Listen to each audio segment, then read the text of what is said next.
फैसलाबाद से खबर शामिल करते हैं, जहां थाना मिल्लर टाउन के इलाके में एक औबाश लड़के ने अपने साथियों समेत मसीही यतीम लड़कियों के साथ असला के जोर पर छेड़खानी की और जबरदस्ती घर में घुसकर ठुड्डे मारकर खिड़कियां तोड़ दी और बाद में असला दिखाकर हिरासा करते रहे और गलीज गालियां देते रहे, जिस पर मुतलका थाना ने लड़कियों के मामू की दरख्वास्त पर औबाश लड़कों के खिलाफ मुकदमा दर्ज कर लिया है।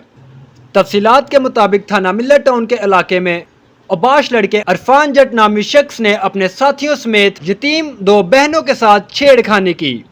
और असला के जोर पर हरासा करते रहे और गालियां देते रहे, जिस पर लड़कियों के मामू की दरख्वास्त पर मुतलका थाने ने मुल्जिमान के खिलाफ FIR दर्ज कर ली है।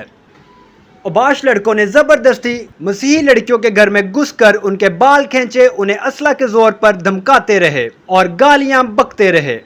मालूमात का काबिल एतमाद जरिया CRC, जुड़े रहे CRC के साथ।